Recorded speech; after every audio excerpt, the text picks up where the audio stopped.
Ya funciona. Vale. Bueno, buenas tardes. Arrachaldeón. Bueno, el director del Centro de Física de Materiales, que es quien organiza, la institución que organiza junto con Kutxakultur este ciclo de conferencias que sabemos de. El Centro de Física de Materiales es un centro de investigación, que es un centro mixto, conjunto del CSIC, el Consejo Superior de Investigaciones Científicas, y la Universidad del País Vasco. Y bueno, el Consejo, el CSIC, pide a sus investigadores que hagan el esfuerzo de divulgar su investigación, su conocimiento al público general, y de eso surge pues, este tipo de conferencias, del cual ya tenemos, esta es la sexta edición que organizamos aquí en San Sebastián. Por cierto, cuando digo organizamos, pues me refiero fundamentalmente a Idoia Mújica, que es la responsable de comunicación del centro, y que sin ella pues no podríamos hacer nada de esto. Y por supuesto, sin los investigadores que se prestan desinteresadamente a dar esta charla. Bueno, pues como siempre tenemos este ciclo en noviembre, son 4 tardes de noviembre, 4 conferencias distintas. Este año vamos a tener, como siempre, conferencias muy interesantes, muy diversas. Vamos a hablar de la microbiota hoy, vamos a hablar de Marte, de nanoneurociencia, nanoneurotecnología, de medicamentos, de cómo desarrollar medicamentos, cuál es el proceso para desarrollarlos. Creo que va a ser muy interesante. Y bueno, yo creo que con esto estamos cumpliendo una labor importante, porque yo creo que todo lo que ha sucedido, sobre todo lo que ha sucedido en los últimos años, nos ha demostrado que tener un conocimiento de ciencia es importante para todos, para podernos formar una opinión sobre lo que sucede, para poder votar, para poder sencillamente entender lo que está sucediendo a nuestro alrededor. Cada vez es más necesario tener un conocimiento científico. Y esto es lo que pretendemos aquí, aportar al público general un conocimiento sobre lo que sabe la ciencia sobre temas muy diversos. Y esto, para ello, invitamos a especialistas, que son los que mejor nos pueden aportar. Bueno, y con ello, pues sin más dilación, presento al orador de hoy, que nos va a hablar del futuro del microbioma en la salud y la enfermedad. Es Daniel Ramón Vidal, que bueno, ya algunos de ustedes habrán oído que ha hecho un gran esfuerzo por estar aquí hoy. Bueno, ha tenido un problema familiar, una enfermedad de un familiar, y no, él quería estar aquí por todos los medios, pero era imposible, y finalmente se ha ofrecido a darnos esta charla en esta versión online, y yo se lo agradezco muchísimo porque está haciendo un esfuerzo. Y bueno, pues daros algunos datos sobre él. Es doctor en biología, tiene una trayectoria investigadora importante, ha sido catedrático de la Universidad de Valencia, profesor de investigación del Instituto de Agroquímica y Tecnologías de los Alimentos del CSIC, y luego pues, hizo una cosa que no hacen todos los investigadores y que a mí personalmente como investigador me parece alucinante, digamos, admiro muchísimo, que es el salto a la empresa. Él creó una spin-off desde el Instituto del CSIC, donde trabajaba, en temas de biotecnología. Posteriormente creó otra empresa, Life Sequencing, para secuenciación del ADN. Posiblemente, bueno, él quizá nos cuente algo de toda esta trayectoria. Y luego estas empresas han sido compradas por una empresa norteamericana, Archer Daniels Midland, donde ahora él es Distinguished Research Fellow en Microbiome.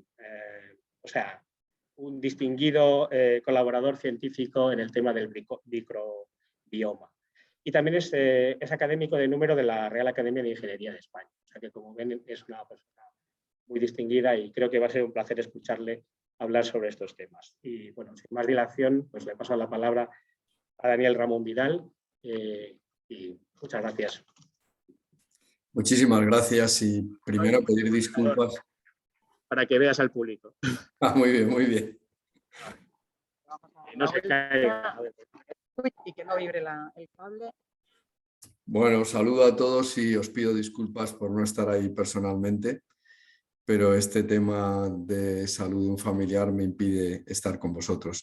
Voy a compartir mi pantalla para que podáis ver la presentación y estar seguros de que se ve bien además. ¿Veis ahora mi pantalla, Idoia? Idoia, ¿veis mi pantalla? Idoia. Sí, Daniel, es que había silenciado el micro para no Vale, molestar. vale. Hablabas. Te la vemos perfectamente. Venga, pues vamos allá ya, vamos para allá. Pues durante los próximos minutos me gustaría comentaros lo que ha sucedido en los últimos 15 años en relación con el estudio de los microorganismos, que ha sido fascinante, y es que hemos conseguido tener un conocimiento del mundo microbiano gracias a las técnicas genómicas como ni sospechábamos tener 15 años atrás. Como os he explicado, pues he tenido la enorme fortuna de estar implicado en esta vorágine, porque creamos Life Sequencing hace ahora 15 años, justo cuando todo esto empezaba, pensando en secuenciar microorganismos y entender mejor la vida microbiana. Y eso lo hicimos, como os he explicado, desde una compañía que nació, el CSIC, Biopolis, y que luego creó esta segunda compañía en colaboración con otra spin-off del CSIC, SecuGen, en este caso una spin-off del Centro de Investigaciones Biológicas de Madrid. Por lo tanto, ha habido una importante aportación, como siempre, del CSIC al crecimiento de la ciencia en este país. Bueno, pues vamos allá, si os parece, y voy a intentar transmitiros lo apasionante de esta aventura de estos 15 años y la cantidad de cosas nuevas que se nos vienen encima. En realidad todo esto empieza en febrero del 2001 con la publicación de esos dos artículos que veis a la izquierda de la diapositiva en Nature y Science. En Nature el 15 de febrero, un jueves, y en Science un 16, el día siguiente, se publicaron los dos primeros borradores del genoma humano. La publicación de Nature eran los resultados del International Human Genome Project, un consorcio de instituciones públicas. Los resultados de Science venían de una compañía privada, de la compañera Celera Genomics de Craig Venter. Y lo que estas dos publicaciones vinieron a decirnos es que éramos algo así como una montonada de nucleótidos, una montonada de genes interaccionando contra nuestro medio ambiente, pero bien definidos en una secuencia, ¿no?, que por primera vez se ponía encima de la mesa. Fue, sin lugar a dudas, las dos publicaciones más importantes en biología, yo diría de la historia de la biología. Y inmediatamente generaron una necesidad. Y la necesidad vino del mundo médico, porque lo que el mundo médico dijo es estupendo tener por primera vez los dos genomas de humanos, pero lo que necesitaríamos tener no son dos, son miles y miles y miles y miles, para, por ejemplo, ir a estudiar los genomas de familias donde hay una predisposición genética a desarrollar una determinada patología, por ejemplo el cáncer de colon, donde hoy en día ya sabemos, gracias a todo lo que se ha secuenciado, que hay 3 genes al menos que predisponen, y haciendo esa comparativa, pues ver que existen estos genes y poder hacer medicina preventiva. Esa fue la necesidad que surgió prácticamente, yo os diría, el mismo día que aparecieron las publicaciones. Pero claro, todo esto tenía un problema. Y es que esas dos publicaciones, como os indica esta diapositiva, fue el trabajo de 3.000 científicos durante 10 años con un coste de 3.000 millones de dólares. Porque la tecnología que se usaba para secuenciar era una tecnología en aquel momento puntera, ahora totalmente obsoleta, y que era muy costosa en tiempo y en dinero.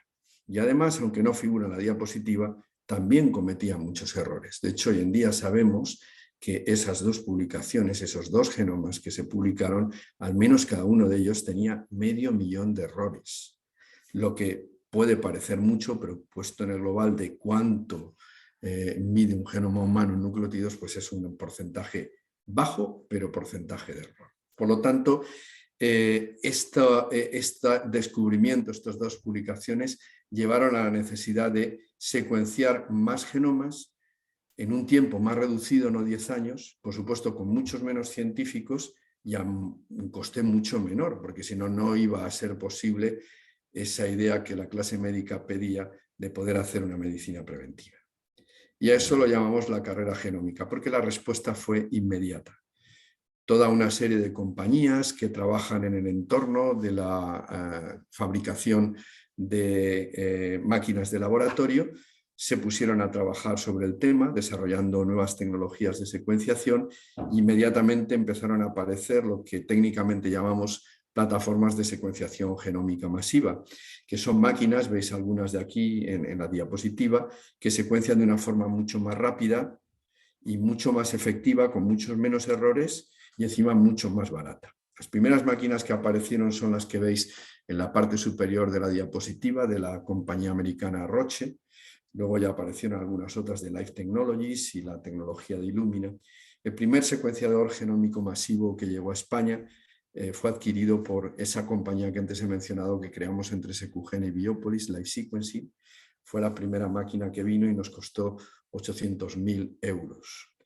Unos pocos años más tarde, yo creo que fue 3 o 4 años más tarde, compramos la máquina que veis a la derecha ahí en Torrent. Valía 10 veces, ya valía, perdona, como 6 o 7 veces menos, en torno a los 150.000 euros, y posteriormente ya empezamos a adquirir la tecnología de Illumina, cuyos precios estaban en torno a los 80.000 euros, y en medio solo habían pasado 4 años. Pero lo que era más impresionante es lo que vino después, porque actualmente usamos algunas de estas plataformas de secuenciación, pero también lo que aparece en esa mano, que aunque os parezca increíble, es un secuenciador que cabe en la palma de una mano y cuyo coste en estos momentos está en torno a los $1.500. En realidad, esta carrera ha sido de tal extremo que los dos costes de secuenciar un genoma, como veis en la diapositiva, han ido cayendo progresivamente al suelo. Recordar, el primer genoma costó el trabajo de 3.000 científicos durante 10 años con una inversión de 3.000 millones de dólares. Hoy en día en nuestra compañía podemos secuenciar un genoma humano por algo en torno, como mucho, luego del análisis bioinformático, a unos 1.000 euros, y además en un tiempo razonable, unas pocas semanas. Y no somos ni los más baratos ni los más rápidos. Si uno va a compañías grandes que se han generado en el planeta, como por ejemplo algunas que se han generado en China, pues los costes aún son menores y la rapidez de secuenciación todavía más rápida. Y esto ha sido lo impresionante, esta carrera genómica que nos ha permitido, como veis en la siguiente diapositiva, pues secuenciar multitud de genomas humanos y también genomas de otros organismos vivos. En la actualidad probablemente ya hay secuenciados millones de genomas humanos, pero no solo se han secuenciado los genomas humanos, también se han secuenciado genomas de animales. Yo os diría que todas las especies animales de importancia ya tienen su genoma secuenciado, igual que las genomas de plantas comestibles, y lo que a mí me importa, también de organismos microscópicos. Se han secuenciado desde que empezaron estas plataformas millones y millones y millones de genomas de los 3 tipos microbianos fundamentales: bacterias, hongos y levaduras. Ahí tenéis una búsqueda que hice antes de ayer en Google, simplemente poniendo Bacterial Genomes, y como veis, pues aparecen más de 161 millones de resultados. Y a la derecha podéis ver cómo un artículo de revisión pues cita cómo se ha ido avanzando en todo esto, al extremo de que hoy en día secuenciar un genoma bacteriano es algo que, para que os hagáis una idea, en nuestra compañía solemos hacer del orden de unos 60-100 genomas a la semana. Y insisto que no somos ni los que vamos más rápido ni los que lo hacemos más barato. ¿Y qué ha pasado cuando hemos tenido todos esos genomas bacterianos? Pues que al compararlos bioinformáticamente, las secuencias, nos hemos dado cuenta de que había una parte común en la genoma de cualquier bacteria. Ya sabéis que las bacterias tienen nombres y apellidos, de la misma forma que todos nos suena que en animales pues no es el mismo género y especie un toro, Bostaurus, que un humano, que somos sapiens. Pues lo mismo sucede en bacterias, y ahí las cosas ya nos suenan mucho más. Hay una cosa que se llama Escherichia coli, hay una cosa que se llama Vibrio cholera, hay diferentes especies bacterianas. Bueno, pues sea cual sea la especie bacteriana, hay una zona del genoma que es común a todas ellas, y es una zona muy importante porque codifica un ARN importante en la vida de la célula bacteriana, que es el ARN ribosomal 16-18S. Al secuenciar y tener miles y miles de genomas, lo que hemos visto es que esa zona, que técnicamente llamamos 16-18S, tiene una cosa muy, muy, muy interesante, y es que hay un par de secuencias flanqueando esa zona que están conservadas en todas las especies bacterianas, pero lo que queda en medio es específico de cada especie bacteriana. Y como hemos secuenciado tantos miles de genomas bacterianos, ahora sabemos la secuencia de cada especie. Lo que quiere decir que si yo secuencio una bacteria que me mandan a mi laboratorio y no me dicen de qué especie es, no tengo más que irme a la secuencia de C1618S y leyendo la zona del medio, la lanzo contra las bases de datos y inmediatamente me dirá, pues esta es Escherichia coli, o esta es Salmonella, o esta es Lactobacillus rhamnosus, por decir algo. A esto lo llamamos secuenciar ribosomal y cuando se aplica de una forma inteligente, lo que da lugar es a poder determinar todas las bacterias que hay en un determinado ecosistema. Y aquí, para los que no estéis muy introducidos en la microbiología, os tengo que explicar que la forma clásica en la que estudiábamos todos los microorganismos que había en una determinada muestra era la que veis a la izquierda de la diapositiva. Eso lo llamamos cultivo en placa. Y consiste simplemente en que se toma una muestra, que puede ser, por ejemplo, pues una muestra del poco pelo que me queda en la cabeza, o una muestra de un salchichón, por decir algo, o una muestra de la mesa en la que tengo ahora puesta mi computador, y simplemente lo que se hace con eso es ponerlo en una solución acuosa, en un tampón, y a partir de ahí sembrar placas de cultivo, que es eso que veis ahí, que no es más que un recipiente de plástico donde hay un medio enriquecido con nutrientes. Si yo formulo diferentes composiciones de medio de cultivo y cojo esa muestra que he cogido de mi cabeza, del salchichón o de la mesa y la siembro en esas diferentes placas de cultivo con diferentes nutrientes y eso lo incubo a diferentes temperaturas y lo incubo con oxígeno y sin oxígeno, porque ya sabes que las bacterias, algunas pueden vivir sin oxígeno, algunas necesitan el oxígeno y otras incluso el oxígeno les es tóxico, pues con todas esas combinaciones al final me hago una idea de todo lo que tenía ahí, porque crecen, como veis, dando colonias que puedo identificar.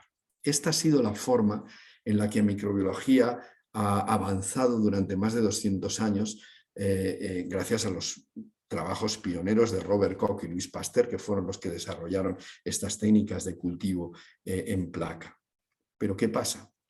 Que ahí solo crece lo que se come, esas fuentes de carbono y nitrógeno que pongo en el medio, está al valor de pH adecuado, a la temperatura que le gusta o con oxígeno o sin oxígeno. Y a pesar de que yo siembre muchas placas, nunca voy a poder cubrir todas las necesidades. En otras palabras, solo voy a ver una parte de la población.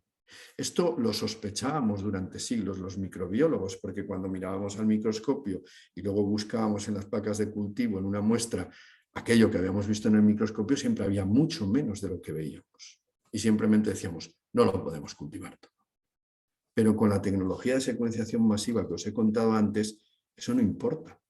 Porque yo lo único que tengo que hacer es de esa muestra aislar todo el DNA que haya, amplificar la zona que os he dicho que estaba conservada esa unidad de repetición ribosomal 1618S, hacer una reacción de PCR, que ahora luego del COVID esto suena mucho, con lo cual voy a amplificar todos los genomas que hay ahí de cualquier bacteria y luego lanzar esa información contra las bases de datos y cada secuencia me vendrá con un nombre y un apellido. Una especie, un género y una especie. Lo que os muestra esta diapositiva son resultados de nuestro laboratorio, donde hemos cogido una muestra de la mano de un compañero, en este caso una compañera de laboratorio, y hemos sembrado multitud de placas y al mismo tiempo esa misma muestra hemos hecho la secuenciación de su microbioma con esta estrategia que os he contado aquí, es decir, amplificar esa zona 16-18S, secuenciar por genómica masiva, mandar contra las bases de datos y al final tener todo lo que ha crecido. Y ahí tenéis la comparativa. Esa misma muestra, cuando intento ver cuánto hay en placas de cultivo, me aparecen 3 o 4 géneros bacterianos distintos correspondientes a no más de 30 especies bacterianas. Eso es todo lo que puedo ver con la microbiología convencional, pero con esta nueva microbiología que surge de la genómica, como veis, en esa misma muestra nos damos cuenta de que lo que hay es especies de más de 10 géneros bacterianos distintos y más de 1000 especies bacterianas distintas. Y esto es lo que ha sido una revolución. Porque en esencia, si os dais cuenta, lo que nos está diciendo son dos cosas.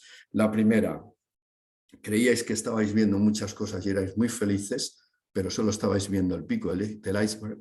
Y en segundo lugar, mirar qué herramienta tenéis a partir de ahora para estudiar de verdad toda la composición microbiana de un ambiente determinado. De la misma forma que os he narrado cómo con esta estrategia secuenciamos bacterias. Al secuenciar hongos y levaduras hemos visto que en esos otros tipos microbianos hay otras zonas similares donde podemos hacer lo mismo.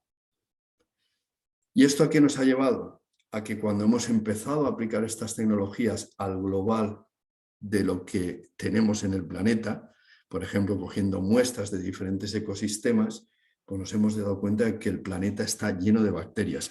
Algo que la microbiología convencional ya nos había dicho, pero no al extremo que nos está diciendo este estudio de los microbiomas, de esas poblaciones completas que están en cualquier ecosistema. Por ejemplo, ahí veis a la izquierda el Parque Nacional de Yellowstone, una zona absolutamente no proclive a la vida por las altas temperaturas. Bueno, ya sabíamos que ahí había bacterias que llamamos termorresistentes, pero al secuenciar con microbioma, con técnicas genómicas el microbioma, nos hemos encontrado con miles de especies nuevas, algunas que ni tan siquiera conocíamos.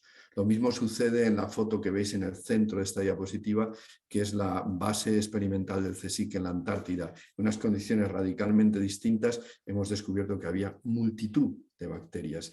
Y lo mismo sucede en la foto de la derecha, que es el desierto de Atapuerca en Chile, una de las zonas, el desierto de Atacama en Chile, una de las zonas más inhóspitas para la vida por la falta de agua, y está llena de bacterias.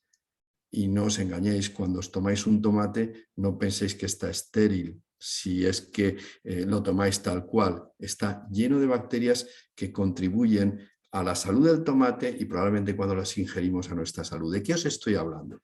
De lo que os estoy hablando es que en estos momentos y gracias a estas técnicas de secuenciación genómica masiva ha habido expertos en ecología microbiana que han concluido cuántos microorganismos hay en el planeta Tierra. ¿Y sabéis cuántos microorganismos hay en el planeta Tierra? 5 quintillones como mínimo. Esto es 5 por 10 a la 30. Antes pensábamos que había muchísimos menos con las técnicas convencionales, pero la realidad es que hay como mínimo eso. La primera vez que yo leí este dato, pensé, bueno, esto es mucho, pero no lo sé poner en contexto.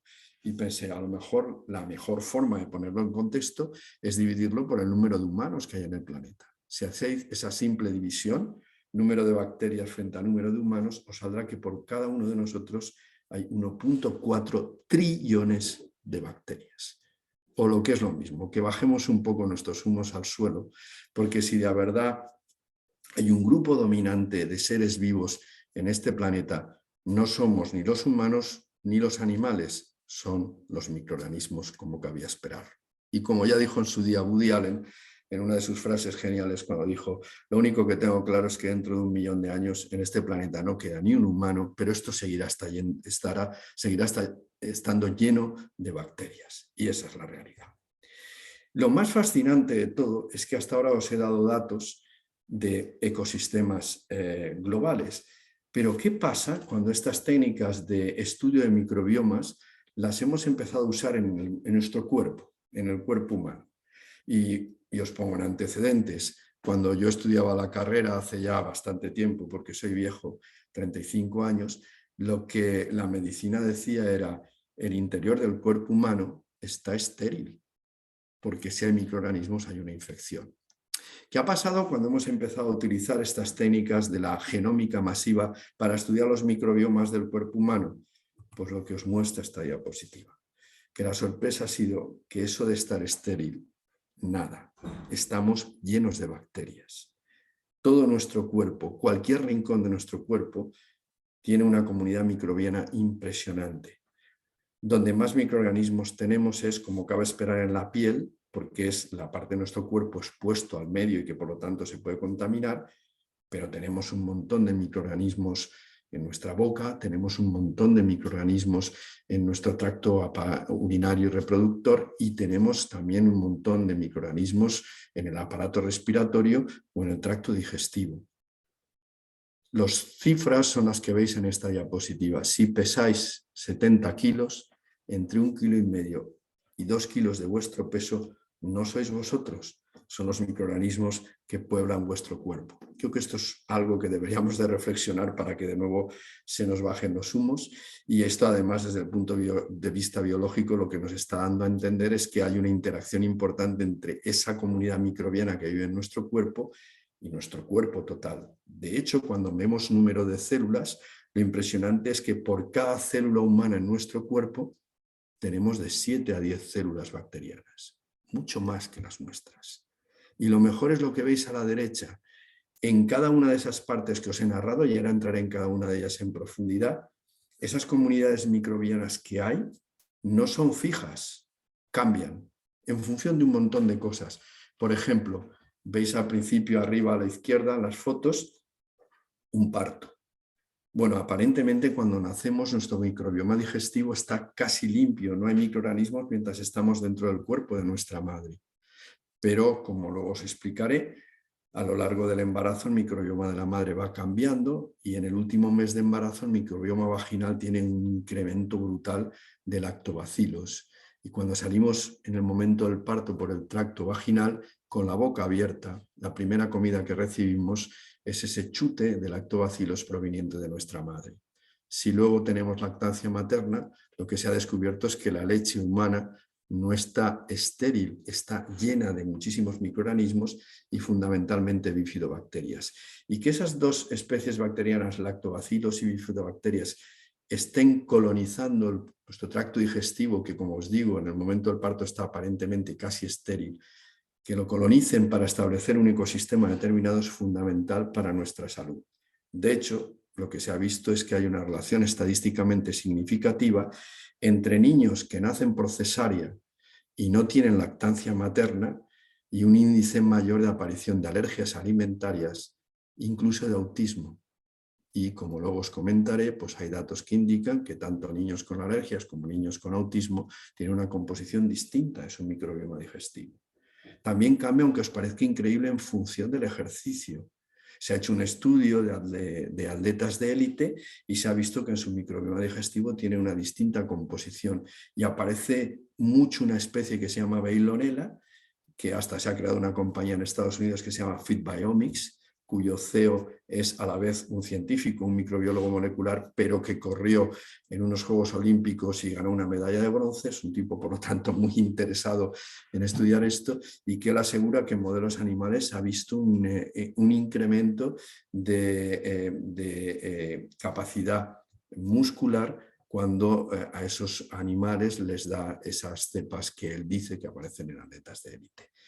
Y lo mismo puede suceder en función de que te laves más o menos las manos. Esto ya lo suponíamos, pero si no te las lavas bien, ¿sabéis cuántas veces nos tocamos la boca por día? Muchísimas, e ingerimos microorganismos que en muchos casos ni sabíamos que estaban en la palma de nuestras manos. Incluso nosotros hemos hecho estudios en familias con niños y con mascota y hemos visto algo muy curioso, y es que hay una parte de microorganismos compartida entre la mascota y los niños, simplemente porque están cerca, porque se dan besos y el niño pues recibe carga. En esencia, lo que os quiero decir es que esa idea antigua de que el cuerpo humano es estéril es absolutamente falsa. El cuerpo humano es un ecosistema donde conviven, como veis, trillones y trillones de bacterias, y además lo hacen de una forma simbiótica con nuestras propias células.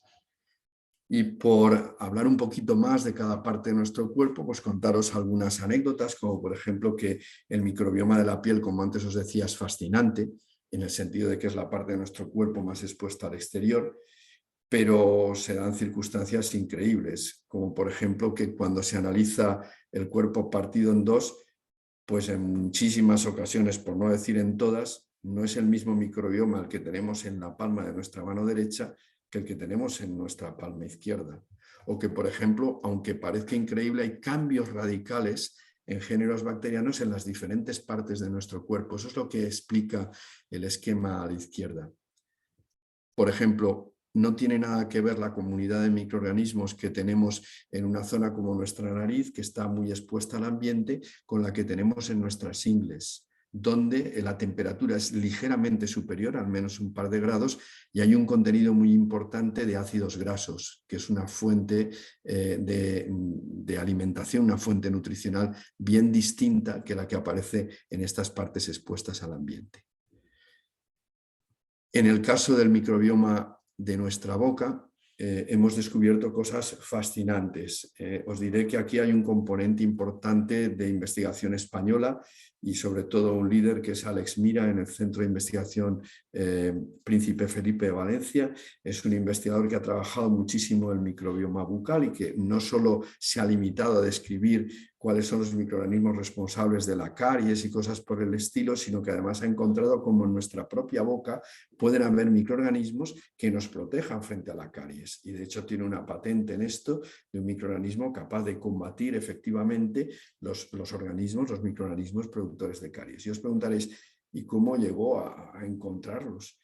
Pues por algo absolutamente de película, y es que un día, estando tomando café con sus becarios, una de sus becarias dijo: pues mi novio antes decía que tenía problemas en la boca, pero que desde que está conmigo le han desaparecido. La cabeza de Alex empezó a pensar: ¿qué especies bacterianas tendrá esta mujer en su boca para que cuando bese al novio se las transfiera y esté acabando con patógenos?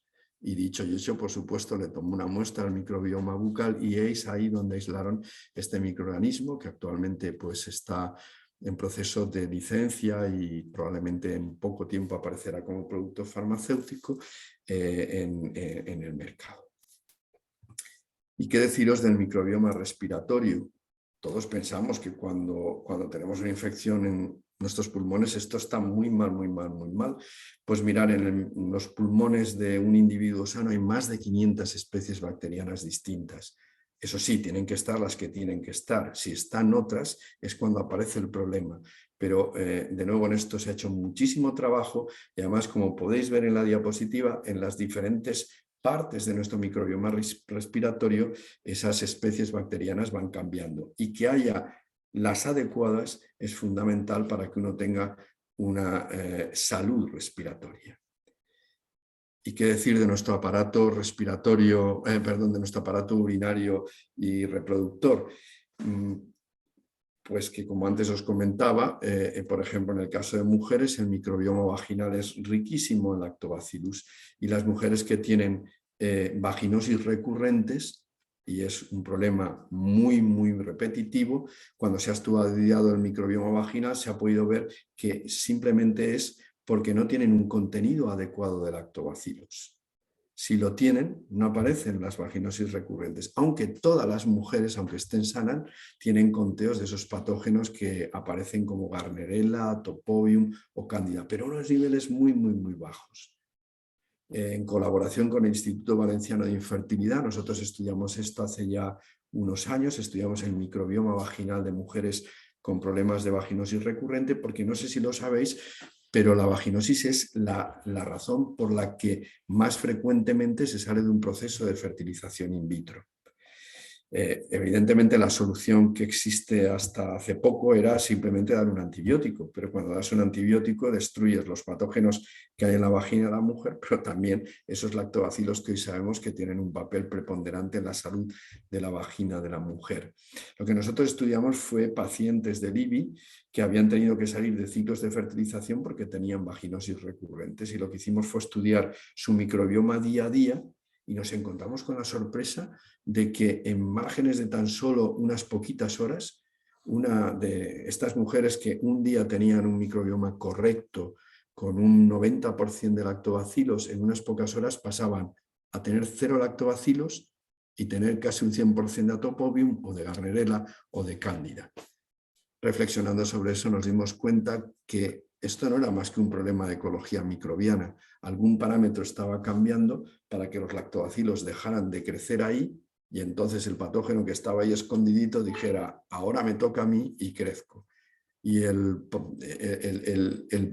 parámetro que estaba gobernando aquello no era otra cosa más que el pH vaginal. A pH por arriba de 4,9 los lactobacilos dejan de crecer. Eso es, digámoslo así, pues muy, muy crítico, porque estas especies, como su nombre indica, producen ácidos de cadena corta que acidifican el medio, y como no acidifican y cada vez crecen menos, pues el patógeno, en cuanto eso está a pH 5,5, 6, dice: esta es la mía y aquí me impongo. ¿Es la solución tratar con un antibiótico y matarlo todo? No, la solución es tan trivial como reducir el pH. Y lo que hicimos ahí fue seleccionar de mujeres sanas desde su vagina un lactobacilo que era capaz de reducir muy rápido el pH y en estos momentos pues, está comercializado por una compañía suiza que es Ferring, que es una farma muy experta en temas de fertilización in vitro en forma de un óvulo vaginal. Pero todo lo que os he contado, el microbioma de la boca, el microbioma de la piel, el microbioma del aparato respiratorio del vaginal, es muy poco en comparación con dónde se acumula la inmensa mayoría de ese 1,5 kg, 2 kilos de microorganismos que tenemos dentro de nuestro cuerpo, porque donde se acumula mayoritariamente es en nuestro tracto digestivo, en el intestino delgado y fundamentalmente en el intestino grueso.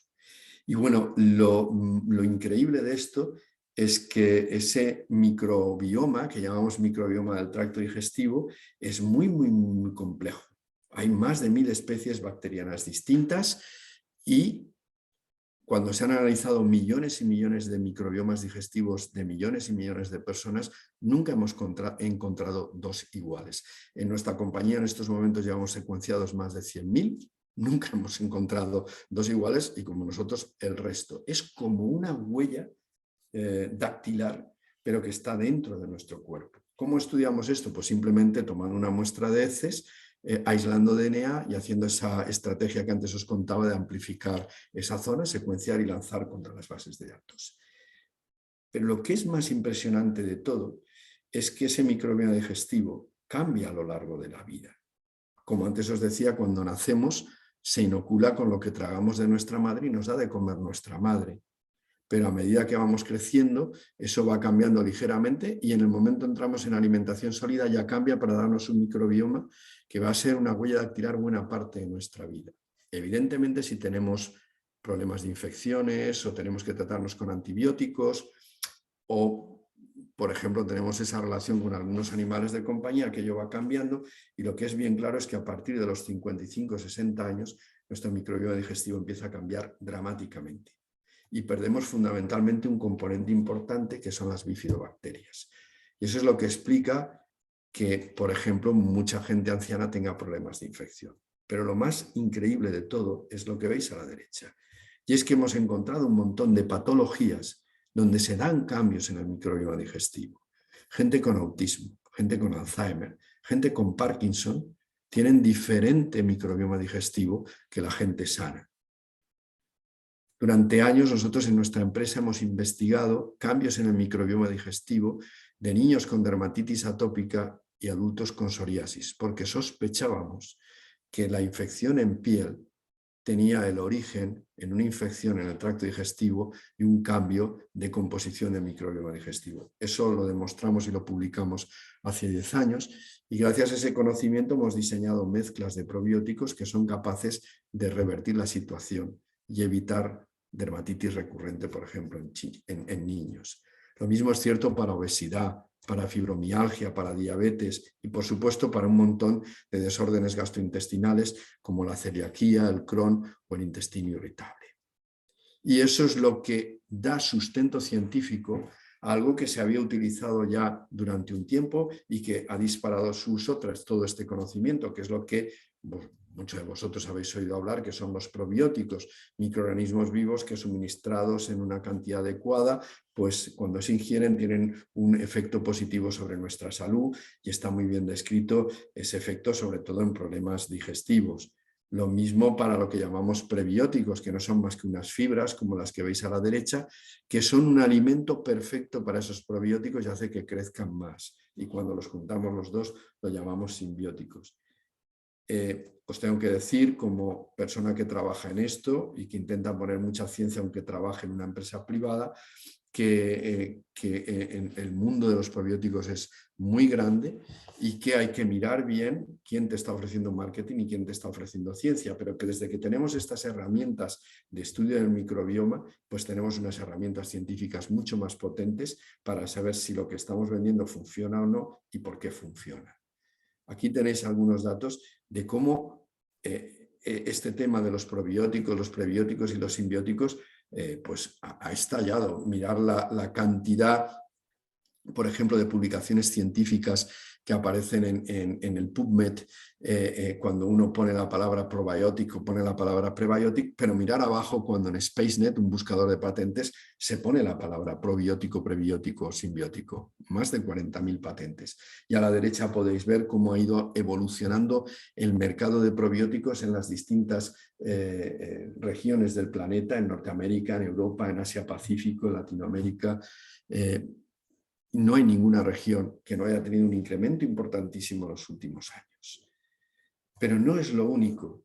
Estos cambios en el microbioma que hemos visto que producen problemas de salud y que si los revertimos mediante el uso de esos probióticos de primera generación, pues pueden solventar parte del problema.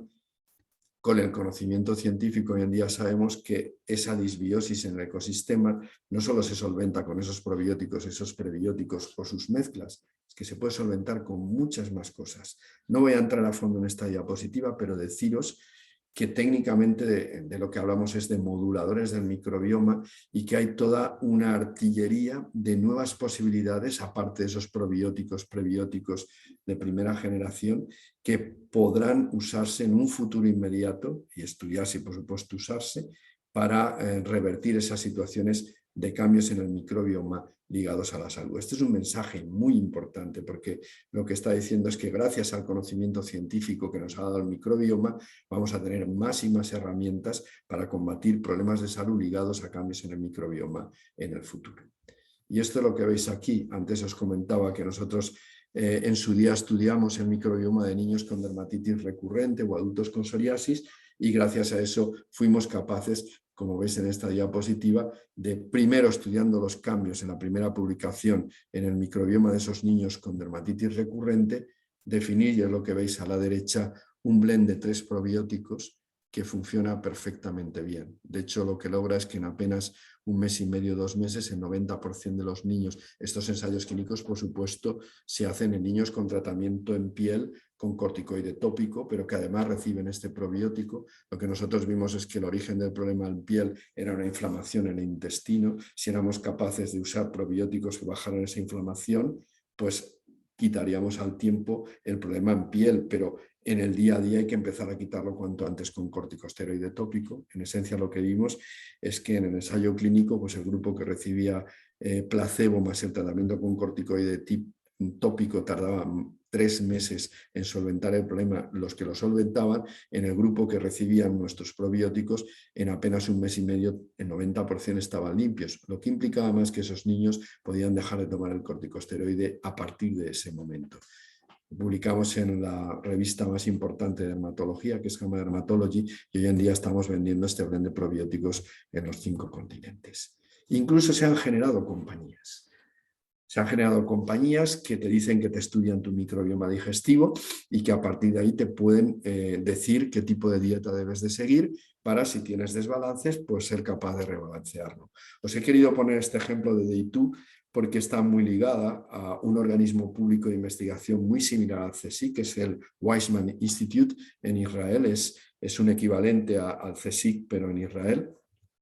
Israel es un país fascinante en cuanto al desarrollo de nuevas tecnologías. Ellos desarrollaron un algoritmo tras analizar un montón de microbiomas digestivos que permite diseñar, como veis en las apps que se ven debajo en el iPad y en el iPhone, menús y dietas para solventar tus problemas digestivos. Recordar que antes os dije que una dieta es algo que cambia el microbioma digestivo y lo que hicieron en este caso el Weizmann Institute fue transferir la patente a una compañía norteamericana que es Day2 y en estos momentos hay más de 2 millones de personas que están usando este servicio y gracias al estudio de su microbioma digestivo pues están siguiendo unos menús y unas dietas que parece que les dan una mejor salud digestiva.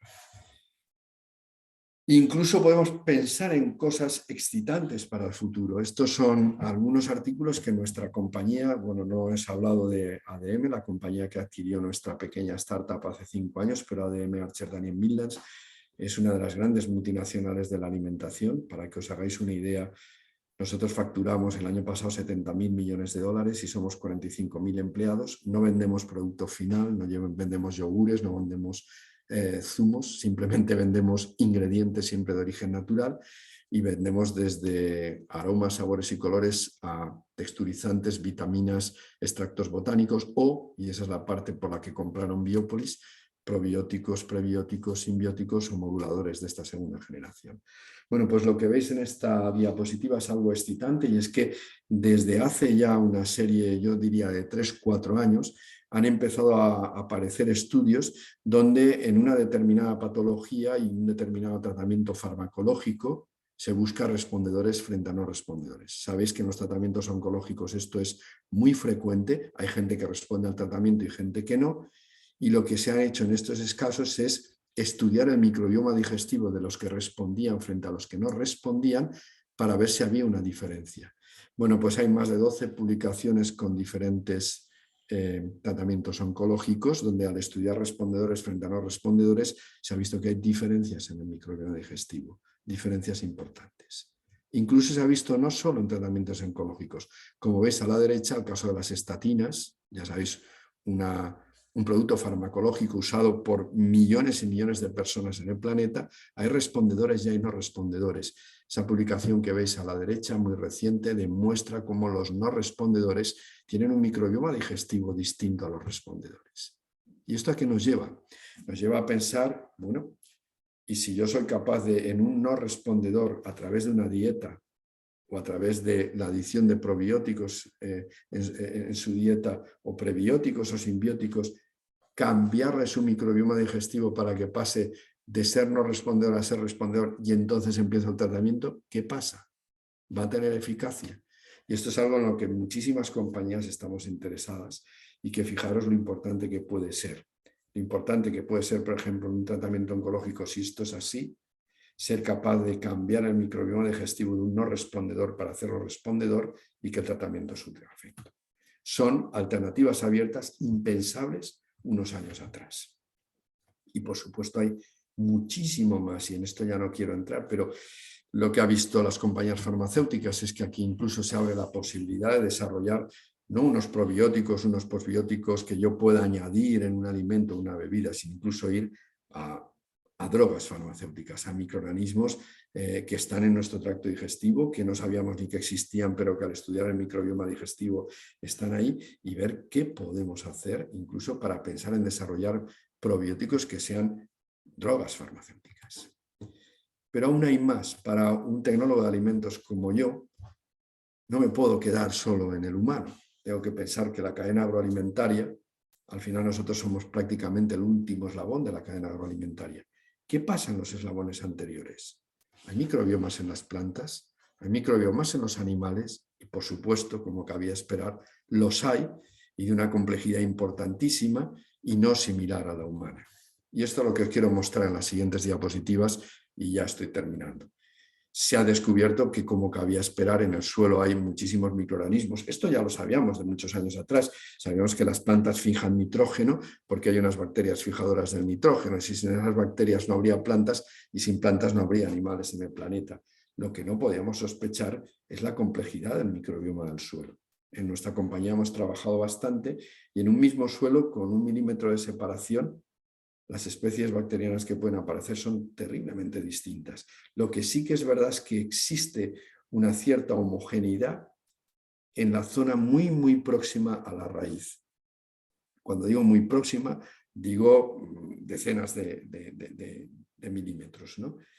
Y que eso tiene una importancia radical, el microbioma que está ahí al lado de la raíz, para que la planta resista mejor plagas, para que la planta crezca de una forma más eficaz.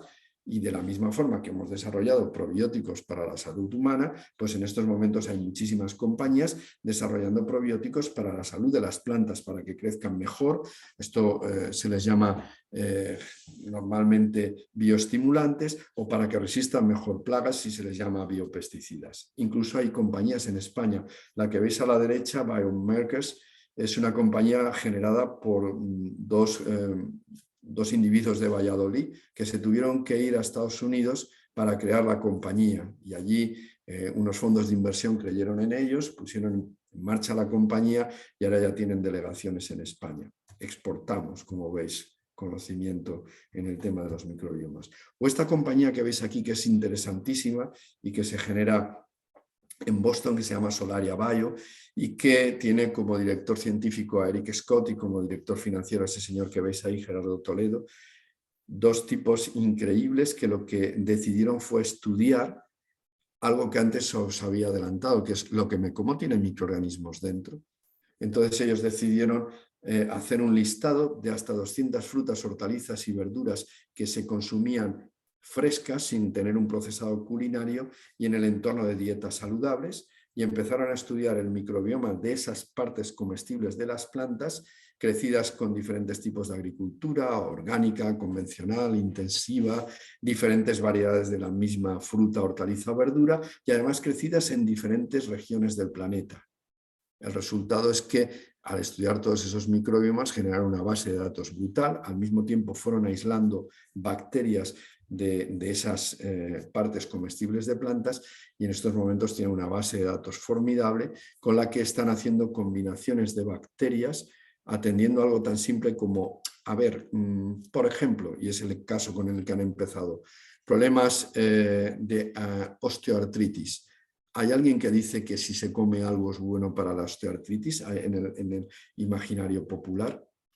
Van, miran qué plantas dicen o qué frutas o qué hortalizas que al comerlas parece que vaya bien con, se van a sus bases de datos y de ahí extraen los microorganismos que por análisis de microbioma han visto que son mayoritarios y en modelos murinos empiezan a ensayar. En el primer ejemplo que han trabajado han tenido mucho éxito. O por ejemplo, se acusa a la ganadería de muchas cosas. Por supuesto, yo creo que no podemos ocultar que la agricultura y la ganadería, porque la especie humana es muy egoísta y quiere comer, pues es una de las principales causas de la contaminación ambiental que tenemos en estos momentos, pero aquí está la ciencia y la tecnología para resolver eso en un futuro. Y este es un buen ejemplo. Sabemos que emisiones de metano en el planeta, pues un porcentaje elevado de ellas se debe a las emisiones de metano por parte de rumiantes. Los rumiantes tienen un microbioma digestivo absolutamente distinto del de los humanos, fascinante, y sobre todo fascinante en la parte del rumen, que es donde se produce el mayor procesado del alimento. Ahí hay una serie de bacterias, de protozoos y de hongos y levaduras que son impensables en cualquier otro animal. Los humanos no los tenemos ni de casualidad, pero todos los rumiantes los tienen. Y se ha estudiado muy bien. Y se ha visto al analizar los genomas de esos microorganismos que están ahí, que su metabolismo llega a la generación de metano. Y el racional es, ¿podría cambiar el microbioma del rumen de las vacas para que sin que dejen de tener una buena eficacia de conversión de pienso y, por supuesto, produciendo una carne y una leche de buena calidad nutricional, rebajen las emisiones de metano porque estoy cambiando ese ecosistema microbiano? Esto es algo que en muchos laboratorios en el mundo se han planteado y donde de nuevo quiero volver al CSIC y quiero ir a la Estación Experimental de CEIDIN en Granada, donde hay investigadores que han demostrado que efectivamente eso puede ser así. Y gracias al conocimiento que habían generado en el estudio del microbioma del rumen de vacas, pues han conseguido generar una serie de probióticos que dados en el alimento de la vaca cambian su microbioma del rumen, no hay una pérdida de eficacia de conversión de pienso, se reduce, creo recordar que un 15% la emisión de metano a la vez que se mejora la composición nutricional de la leche. Imaginaros qué solución más elegante, una solución de microbioma que mejora la calidad nutricional del producto que ingerimos de ese animal, pero a la vez reduce el impacto ambiental. Y por supuesto hemos descubierto cosas fascinantes en nuestro laboratorio y por encargo de una compañía multinacional de los derivados lácteos muy conocida, a la que no puedo dar el nombre, pues hemos estudiado profusamente el microbioma del kéfir, analizando muestras de producción de kéfir de decenas de sitios del planeta. Es un ecosistema microbiano increíble, con más de 500 especies microbianas y donde al final cuando tienes muchos datos pues te das cuenta de que hay una variabilidad que probablemente da lugar a los cambios de aroma, de textura, de sabor, propiedades organolépticas, pero que hay una constancia en algunas cepas y sobre todo en este caso el kéfir de cepas de levaduras que deben de ser las responsables del efecto en la salud del kéfir. Y a partir de ahí uno puede pensar en aislar esas cepas, en estudiarlas, en ver por qué son buenas para la salud. o por ejemplo hemos trabajado con alguna compañía cárnica española analizando cómo cambia el microbioma de la carne para dar lugar a un salchichón. Y pensar en, soy capaz de aislar desde este conocimiento cepas que produzcan salchichones con mejores propiedades organolépticas y que a la vez inhiban el crecimiento de Listeria, que ya sabéis que es el patógeno realmente preocupante en la industria cárnica. Pues sí, es posible. Y finalmente deciros que incluso se puede ir más allá y explorar ecosistemas en los que pienses que pueden haber microorganismos que hagan cosas con una importancia industrial hasta ese momento no predecida. Y esto es lo que quiero contaros que realizamos hace ya 7 u 8 años en colaboración con investigadores de otro centro del CSIC, en esta ocasión un centro en Valencia, es un centro mixto entre el CSIC y la Universidad de Valencia, que es el Instituto de Biología de Sistemas. Está radicado en el Parque Científico de la Universidad de Valencia, que es donde está nuestra empresa. Y bueno, deciros que tenemos una relación exquisita con esta gente. Y hablando con un par de investigadores, Manel Porcar y Juli Pretó, un día en el que yo había recibido la visita de un cliente de la industria cosmética que me decía que seguía sin solventarse el problema de la filtración de luz ultravioleta, no había cremas que filtraran de una forma eficaz, y tomando un café con ellos en el bar del parque, pues yo creo que fue Juli el primero que dijo, hombre, pues podríamos pensar en aislar bacterias de los desiertos, que seguro, recordó lo del microbioma de desiertos como por ejemplo el Sáhara o Atacama, como antes mostré, pero en ese momento me dijo, pero ¿por qué en desiertos? Si donde más irradiación solar hay es en los paneles solares de los edificios. Rápidamente Juli nos dijo, la Universidad de Valencia tiene paneles solares en los 4 campus y con orientaciones solares diferentes. ¿Por qué no miramos si hay microorganismos? Lo primero que pensamos es, ¿pero cómo va a haber microorganismos en algo como eso, donde apenas hay nutrientes, donde además los cambios en una ciudad como Valencia en pleno agosto son brutales del día a la noche? ¿Cómo van a haber? Bueno, pues secuenciamos el microbioma de las 4 zonas de paneles solares de la Universidad de Valencia y en ninguno de todos los paneles solares que analizamos encontramos menos de 500 especies bacterianas distintas. Luego hemos hecho lo mismo con paneles de Stanford, los mismos resultados, y a partir de ahí hemos aislado bacterias que producen mezclas de carotenos que son extremadamente eficientes en la filtración de la luz ultravioleta. En esencia, lo que os quiero decir es que vamos a ir a una aproximación mucho más holística en la alimentación y que el microbioma va a ser una herramienta de futuro brutal. Las grandes compañías se están posicionando. Nestlé, en su Nestlé Institute of Health Science, tiene una división entera para microbioma. Danone ha hecho una joint venture, si se puede llamar así, con el Instituto Pasteur y con el INRA francés para crear lo que ellos técnicamente llaman BioAster. Tienen un grupo de investigadores en el Instituto Pasteur y otro en el Lyon Pol, en la Universidad de Lyon, absolutamente centrados en microbioma, y nosotros, por supuesto, como compañía también. Esta es nuestra situación actual. Nosotros tenemos 3 compañías trabajando en ADM en probióticos: Biopolis en Valencia, España, Protexin en Inglaterra y Derland en Estados Unidos, y tenemos una joint venture con una compañía china que se llama Bilan. Y bueno, como veis, tenemos relación con un montón de universidades muy fuertes en microbioma. En mi compañía hay 4 plataformas de futuro, que son proteínas alternativas, nanomateriales, inteligencia artificial y microbioma. La única que radica fuera de Estados Unidos es microbioma y la lideramos desde Valencia.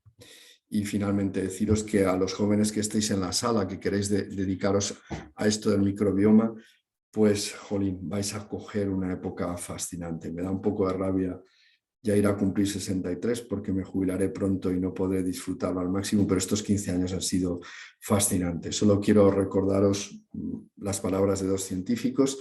La primera, la de Marie Curie: a lo desconocido no hay que tenerle miedo, simplemente hay que entenderlo. Esto era algo que no conocíamos en profundidad. Si lo logramos entender ahora gracias al estudio de microbiomas, vamos a poder obtener del mundo microbiano un montón de alternativas de futuro que nos ayuden a arreglar la situación en la que se encuentra el planeta.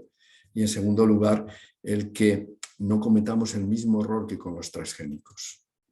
Lo digo porque en mi época en el CSIC, cuando fui profesor de investigación, trabajaba en vino, construimos las primeras levaduras vínicas transgénicas con cargo a un proyecto europeo que jamás pudimos comercializar por el debate en torno a los transgénicos y la alimentación en la Unión Europea.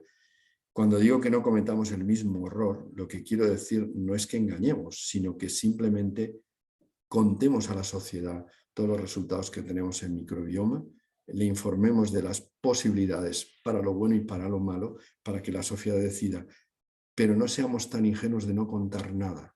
Contemos, divulguemos, es fundamental la divulgación, porque si no sucede lo que Einstein dijo en su día, que se genera un prejuicio y es más fácil desintegrar un átomo que un prejuicio. Muchísimas gracias.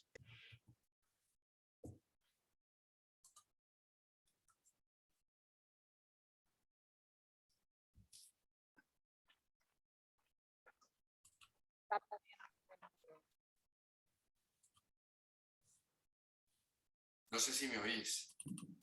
Sí, más o menos te oímos. Os digo muy bajito. Hola, ¿me oyes? Sí. Voy a regular. Bueno, muchas gracias, Daniel. Y yo creo que habrá preguntas por aquí. Vamos a ver si después oír. Os oigo muy bajo. No os oigo bien. A ver. Ahora te oímos bien ahora. Sí. Hola, ¿cómo me oyes? Ahora os oigo un poco mejor, pero hablar un poco alto, por favor. Bueno, ¿más preguntas? ¿Todo bien? ¿No? Sí. No, no os oigo, no os oigo. Gracias. Muchas gracias por la conferencia impresionante. Mi pregunta iba dirigida hacia, después de saber todo esto.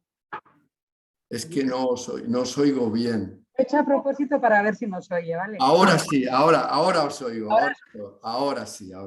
El problema es ese, que no le vamos a poder ver. Vale. Tenemos que elegir. Claro, que he quitado el cable para comprobar que... Damos un minuto, ¿eh? Claro, ahora le vemos. Habla, pero... por favor. Sí, ahora sí que os oigo bien. Sí. Bueno, pues otra vez quiero agradecerle la conferencia que nos ha dado, que ha sido verdaderamente interesante. Y quería hacerle dos preguntas. Una, desde los aspectos prácticos de las personas de aquí, que estamos aquí, por ejemplo, en la sala, ¿qué relación hay o qué posibilidades tenemos de poder utilizar esos prebióticos y probióticos o simbióticos en el caso en el que tengamos algún problema digestivo, de salud mental, etcétera, como los que ha comentado? ¿Eso es relativamente fácil? ¿O todavía está a un nivel muy de investigación? Bueno, contesto a esta pregunta. Depende de la patología y depende del conocimiento.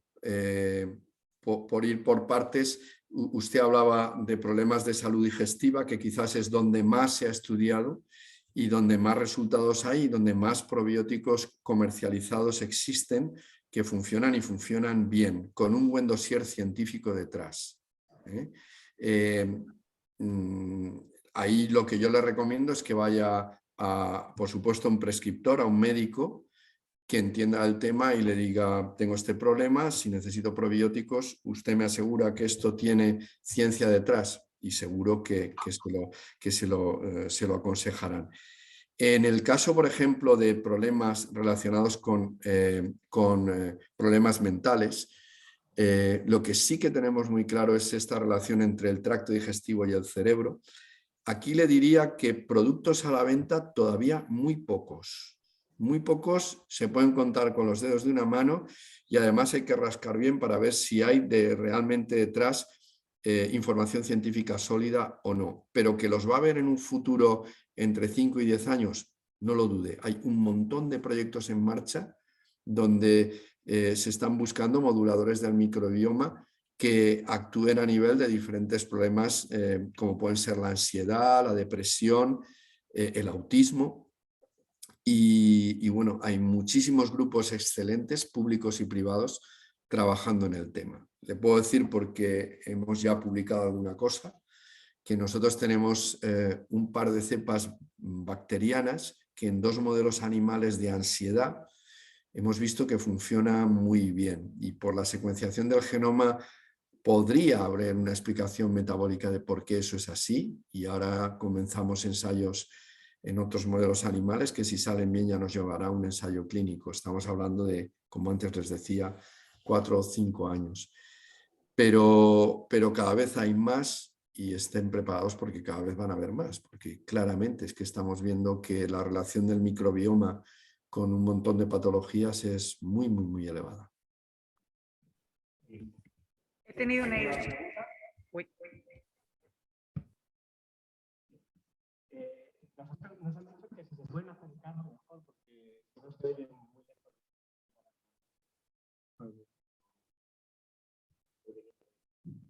Hola. Directamente por la claridad de la conferencia, que ha sido buenísima. La pregunta es si en todo lo que has dicho no ha aparecido un término que en general en los medios ha sido bastante normal.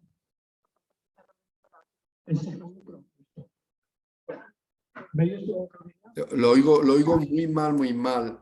Si pudieran repetirme la pregunta, por favor. Yo no lo he hecho. ¿Me oyes bien ahora?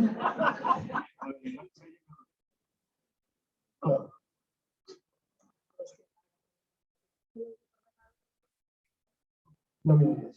No estoy hablando por el micro y por el ordenador. Entonces, si no me oyes, no hacemos nada.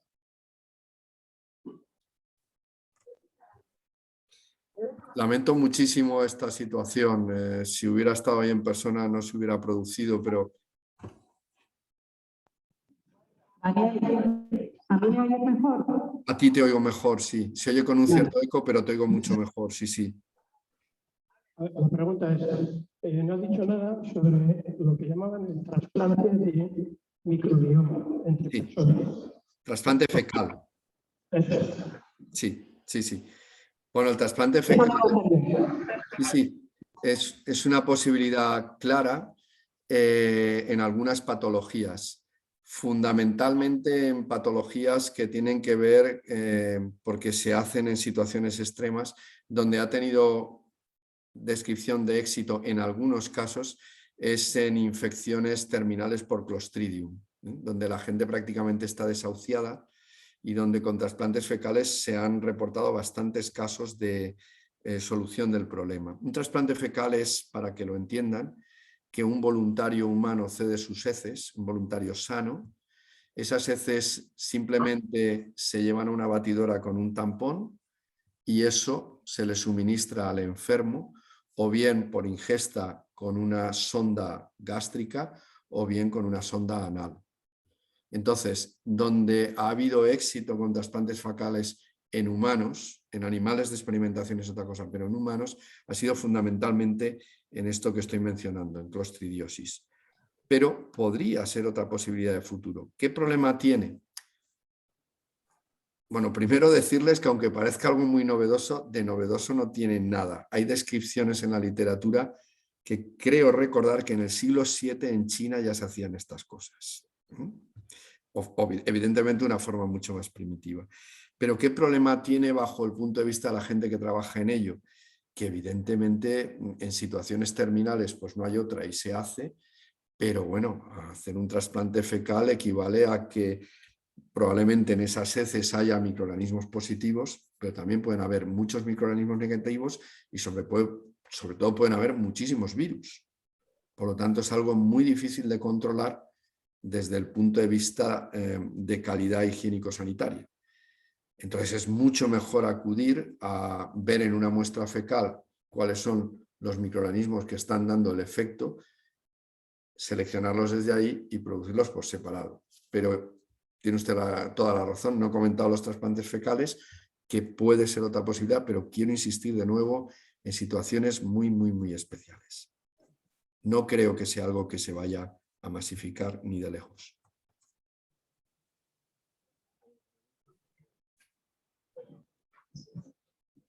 Tenemos otra pregunta. ¿Me oyes? Sí. Hola, hola, ¿se me oye? Sí, sí. Lo has puesto un mundo muy bonito. Todo ese microbioma, qué bonito es todo, las campos. ¿Cuáles son los enemigos del microbioma? Los enemigos principales del microbioma son los virus que destruyen las bacterias, a los que llamamos bacteriófagos. Al final, en una situación natural, los predadores que tienen estos microorganismos que constituyen nuestro microbioma son los fagos, los bacteriófagos. De hecho, voy a volver a los trasplantes fecales. Siempre lo que se ha pensado es que en ese trasplante fecal lo que sucedía es que al ingerir las heces habían bacterias que, como los probióticos, pues lograban resolver la disbiosis. ¿Qué ha pasado cuando se han comenzado a secuenciar usando genómica esas heces que se trasplantan? Y eso hay una persona clave en el Instituto de Biología de Sistemas que antes mencioné aquí en Valencia, ese centro mixto entre el CSIC y la Universidad de Valencia, que es Pilar Gómez, que es una experta en bacteriófagos y que está haciendo trasplantes fecales en casos extremos en colaboración con la Consellería de Sanidad de Valencia.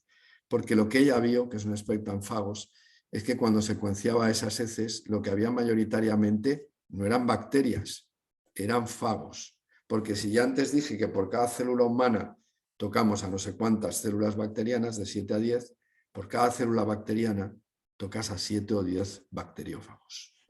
Y lo que ella hace es aislar de esos trasplantes fecales bacteriófagos específicos que funcionen frente a Clostridium. En otras palabras, que a veces del problema hasta puede salir la solución. Este serían los grandes problemas técnicos, pero yo insisto en el final de mi charla. ¿Cuál puede ser el gran problema en la llegada a la sociedad de este conocimiento? Para mí el gran problema es que no se divulgue de una forma adecuada y no se le cuente a la sociedad esto de una forma adecuada. Tanto para lo bueno como para lo malo. Y ahí creo que los científicos que queremos hacer esto de una forma seria, pues tenemos que tener una posición muy activa. ¿Por qué? Porque si no vendrán otras personas con menor conocimiento científico o con menos escrúpulos que lo contarán de otra forma y lo pueden banalizar.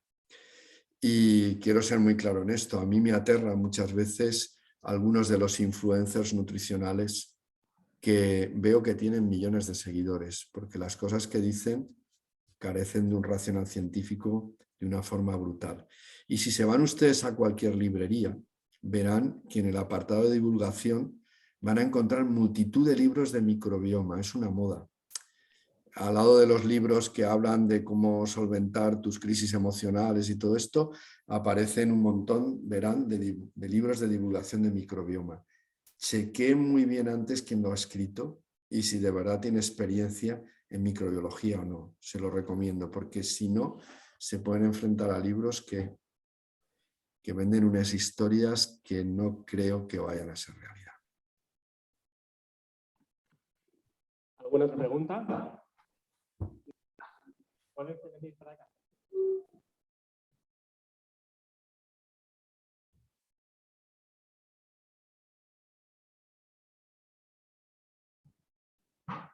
Gracias otra vez. Tenía otra pregunta. Recientemente he leído que ha habido algunas personas que tenían en su microbioma intestinal algunas especies capaces de producir alcohol etílico y que terminaron con un problema de hígado graso alcohólico, pero que ellos eran abstemios. Esto no sé, me ha sorprendido mucho. Mire, probablemente a lo que hace usted referencia es un trabajo interesantísimo y de nuevo hecho en nuestro país.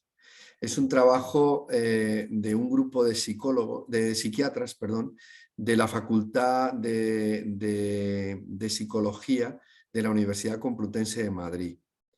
Lo que este grupo ha visto es increíble. Ellos parten los resultados de que tienen un proyecto en el que hacen un estudio de alumnos de la Universidad Autónoma de Madrid y Complutense de Madrid que frecuentan botellones y les pasan una serie de tests y lo que ven, porque luego ven grado de adicción al alcohol, es cuáles de ellos están más enganchados y cuáles menos.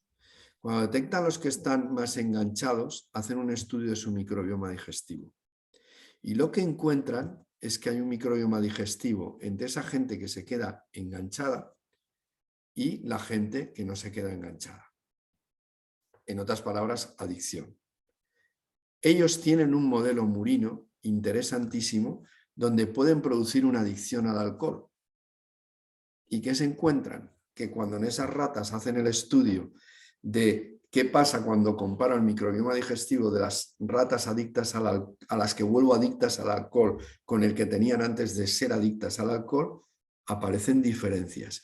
Y diferencias bastante similares a las que aparecen en los individuos humanos que habían analizado. Y a partir de ahí hacen un experimento muy interesante, que es que cogen heces de los ratones a los que hacen adictos al alcohol y las trasplantan en un trasplante fecal, como antes hablábamos, a ratones normales. E inmediatamente esos ratones normales se vuelven adictos al alcohol. ¿Esto qué te está diciendo? Que algo hay ahí, algo hay en ese trasplante fecal que cambia el microbioma digestivo y que hace que ese individuo, por el motivo que sea más adicto al alcohol. Y por supuesto si ya al ser adicto al alcohol empieza a ingerir alcohol, pues tenga problemas de hígado graso de lo que toque. En estos momentos, hasta donde yo sé, estuve visitándolos en agosto, justo hoy he tenido un intercambio de correos con ellos, están tratando de identificar qué microorganismos o qué microorganismo es el responsable de eso. Pero imagínense las posibilidades que esto puede tener. Porque claro, si ese es el microorganismo que produce la adicción, podríamos prevenir la adicción. Es muy peligroso, ¿eh? Mis conversaciones con ellos tuvieron un componente científico importante, también un componente en una compañía como la nuestra que tenemos que llevar muchísimo cuidado. Lo que yo no quisiera es desarrollar un producto que la venta a la gente joven sea, oye, tómate esto y bebe lo que te dé la gana, que no vas a generar una adicción. No, todo lo contrario. Lo que buscaría sería desenganchar a los que están enganchados para que no beban alcohol, ¿no? Pero sí, y cosas como estas se han visto bastantes y terriblemente interesantes. Mire, la semana pasada hubo una publicación en Science, el viernes pasado, increíble, y es que analizaron microbioma digestivo de gente con cáncer colorectal y de gente con otras patologías que predisponen luego al desarrollo de cáncer colorectal. Es un trabajo en Estados Unidos. Y lo que han visto es que estudiando el microbioma digestivo de esas personas empiezan a aparecer una serie de géneros bacterianos recurrentes que no están en personas sanas.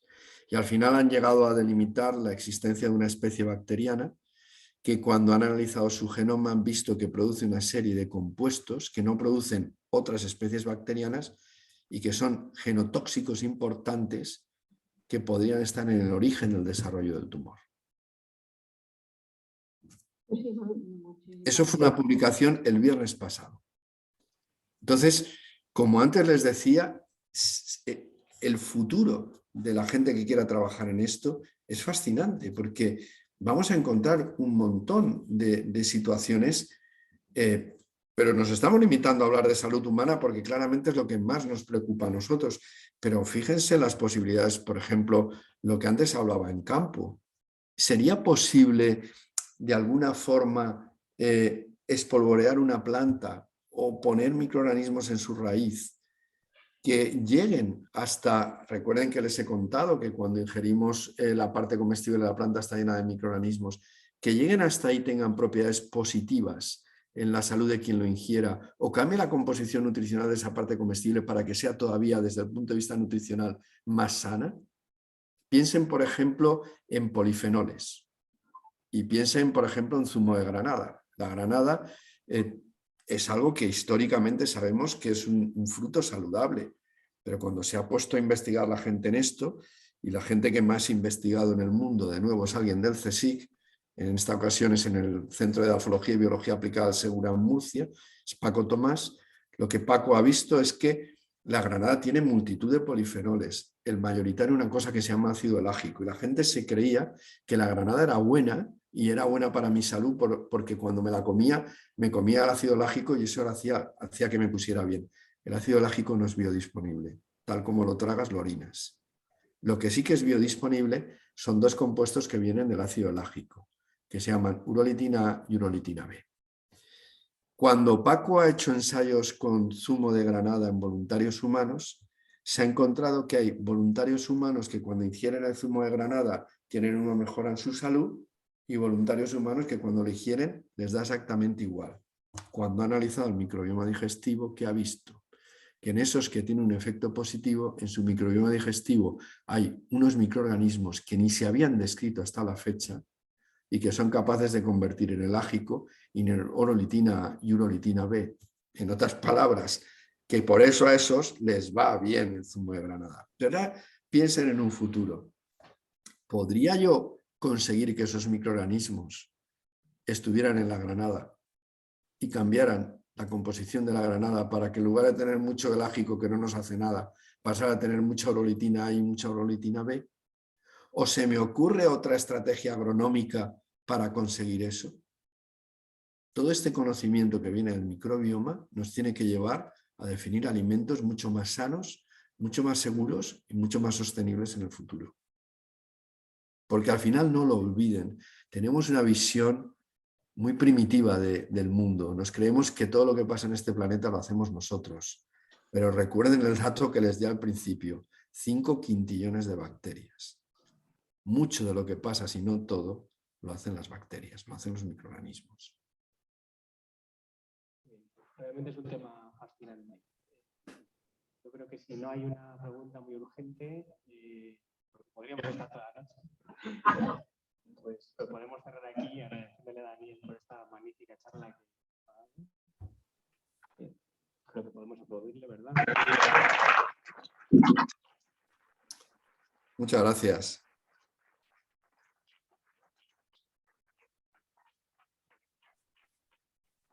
Por haber venido y recordarles que tenemos todavía fechas respectivas. Y además, muy importante, la semana que viene es la Semana de la Ciencia. De jueves a sábado tienen ustedes actividades organizadas tanto por nosotros como por otras instituciones, la Universidad de Granada, aquí en Tabacalera. Y dentro de esas actividades estará la charla que nos dará Nuria Campillo, Plaza, contándonos la historia de cómo crear un medicamento. Y ya aprovecho para dar la publicidad, puedo dar la vuelta.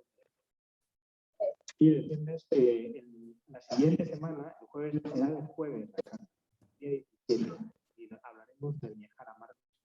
La última será otra vez un viernes, el viernes 25, con una novedad que vamos a estar en el Centro de Ciencia de Materiales, y en el antiguo, en el campus de Baeta. Y antes de la charla, para ofreceremos las instrucciones, ya se darán online, etcétera, en nuestra página. Vamos a ofrecer una visita para los primeros que se apunten de 3 puestos. La charla la dará en este caso Ana Escobar, que se ha incorporado al centro. Y bueno, pues en cualquier caso iremos actualizando esta información. Díganos, por favor. Y nuestra página web. Muchas gracias.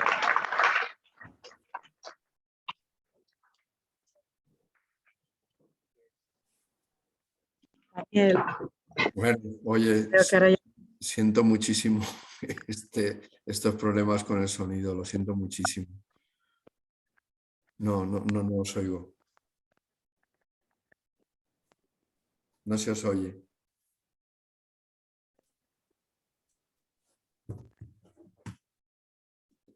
Te llamo por teléfono.